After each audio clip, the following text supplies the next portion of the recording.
Šį vakarą nacionalinio gaminio konkursui pristatomas baldas, kurį kiekvienas turime savo namuose.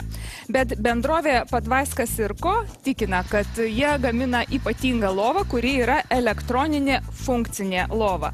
Tai apie ją papasakos bendrovės generalinis direktorius Arvydas Padvaiskas.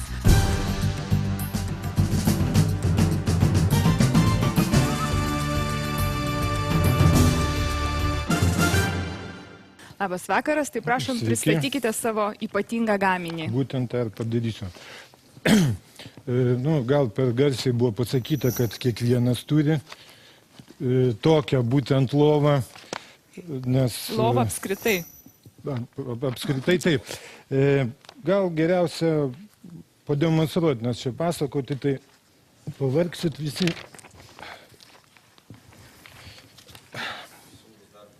Sunkus tai. Jinai vienu žodžiu taip kelia viršutinę kūno dalį.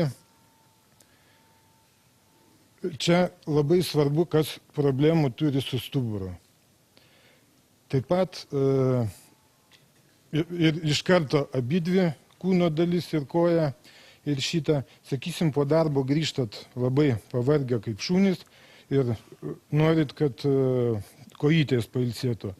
Tada galvytę nusileidžiat, o pakeliat kojytės ir, taip sakant, kraujas, kaip gydytojai sako, subėga atgal į pilvą. Tai ilgai nesivartysiu. Gal kažkas iš komisijos narių norėtų išbandyti. O kodėl neapvalė? Kiek žinau, 2 apvalios jau yra pas tamstą. 3. Ai, 3. Ko čia gulėtų, ko čia priekis? Paduškos nėra gerai. Supratau. Kada skrist? Visus mygtukus aukštyn žemyn ir supratimas atsiras. Laida pasibaigs. O kodėl taip greitai juda? Ne, pakankamai, jeigu labai greitai juda, tada... Gali stresas? Ne, nėra garantijos. Greitai judantis... O varikliai gaminami kur? Vokietijoje. Pagal Kinijos licenciją? Okin, Devert firmos jos susijungia dabar ir tikrai labai patikimi. O sakykite, čia yra viengulė, yra dvigulės, ar ne? Tokio formato, kad vienu metu keltųsi yra iki 1,20 m. Kitaip dvies negali mėgoti. Jeigu jaunam amžiui, tai dar... O jeigu nelabai? Tada jau reikia atskiras pirktis. Ar patogu? Bet gerai, ką veikti vienam štai lovai? Pavyzdžiui, apart tą, ko aš parodžiau, kad ten relaksuotis viskas, atsisėdi, žiūri televizorių, pasidedi ant kelių kompiuterį, gali žaisti, skaityti. Bet tai ko skiriasi nuo tokių fotelių, kurie daro tą pačią funkciją? Tai fotelis yra sėdimas baldas, o čia yra gulimas. Toks bazas sėdžiu. Bet ką toks minkštas čiužinys, ne per minkštas? Ne, jie yra pačių įvairiausių kietumų funkciniam lovom. Labai kietas čiužinys yra negerai, nes jisai kaip strampas ir tiesiog slenka. Pone Arvydai, ar norėtumėte tokią lovą turėti? Aš kažkaip tai esu kur kas kuklesnių poreikių žmogus. Aš norėčiau paklausti pono Arvydo, ar jis kartais nėra buvęs vienuolyne? Kodėl aš klausiu? Kai nebuvo šito čiužinio, tai, tipiška vienuolio lova. Tai aš taip įsivaizduoju žmogus, kuris pabuvo vienuolyne, jam nusibodo ant tos kitos lovelės gulėti, sugalvoja čiužinį ir tuos mygtukus. Ar kas nors kitas? Ne, aš visą laiką svajojau moterų vienuolinės sodininkų dirbti. Šiaip tai neteko gulėti. Taip, bet vis tiek kita pusė. Vienuolynas egzistavo. Ne, paprasčiausia šitas gaminys, pagamintas Lietuvoje, Padvaisko įmonė, bet analogai yra pasaulyje. Tiesiog pirkėjai mus privertė jį gaminti. Tai buvo paklausa. Dabar per šiuos metus mes jau tiek išpopuliarinom, į Olandiją išvažiavo 900 dvigulių lovų. Tai reiškia 1800. O sakykit, kiek šita prabanga kainuoja? Ar tai yra prabanga pagal kainą? Pagal kainą, pagal Lietuvą jinai yra tikrai prabanga, nes variklis vien kainuoja 65 eurai, bet prie viso to dar reikia dadėti metalinis rėmas apačioje matosi, tada aplink eina iš plokštės apkalta medžiaga. O sakykit, gražių būna tokių lovų? Nu, lovatėse, kada užklojit. Ne, ta prasme, dizainas čia jums nėra svarbu, kaip suprantu. Ne, svarbu, funkcija. užsakovai mums suka smegenis apie 20 audinių. Eina modeliai skirtingi, ten bukletėliuose keletą persiuntė. Eina 2 lovos, 1 kojų galis, 1 galvų galis. Eina atskirai. Paskui tie kojų galiai, galvų galiai dar visai išlinksta. Kalbant apie funkcinę lovą, aš matau jos paskirtį šiek tiek kitur. Tai yra kalbant apie ligonius. Kai yra, būtent slaugos centruose yra.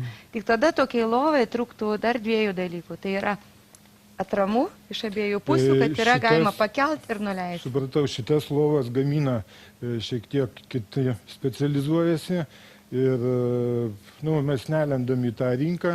Čia yra būtent skandinavų, Beniliukso šalių produktas.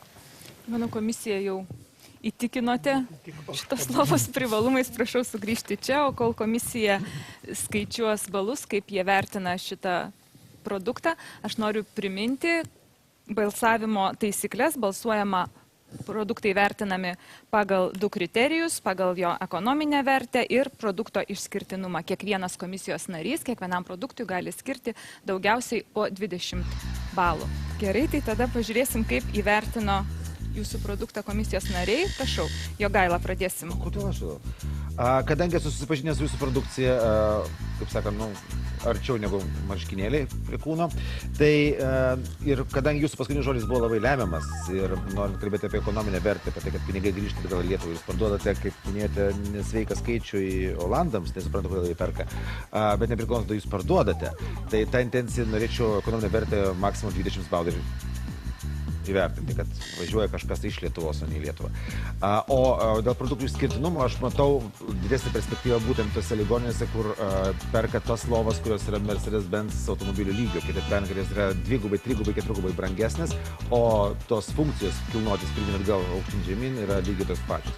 Tai kalbu, tuomet kitas balas būtų 15, taip panet.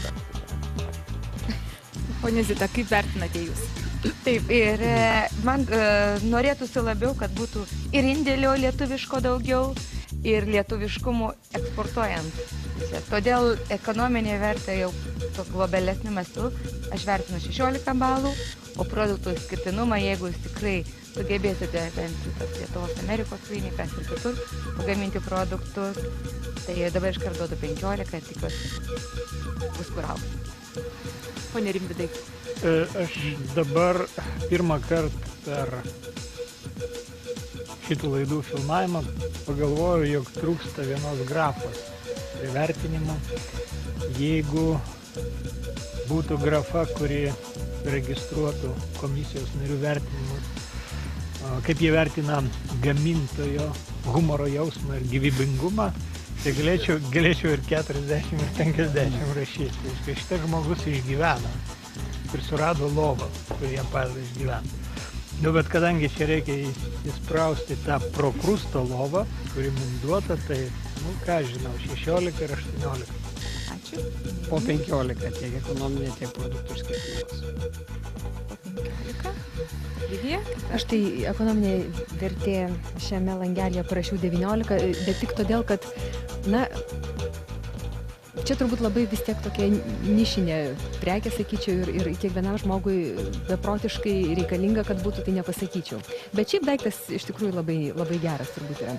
Va, o išskirtinumas, tai sakyčiau 20, bet manau, kad dėl to, kad turbūt ta kaina už tokią lovą, kuri atlieka tokias funkcijas, būtent jūsų yra tikrai palyginus nebrangi, jeigu ieškotumėm tokios lovos, nežinau, nors užsienyje prabangioji įmonė ir taip toliau.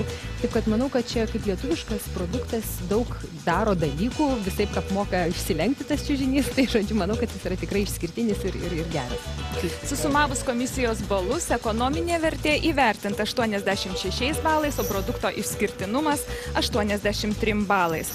Taip pat noriu priminti, kad už kiekvieną nacionalinio gaminio rinkimuose pristatytą gaminį gali balsuoti ir žiūrovai. Ta padaryti galite interneto portale lrytas.lt.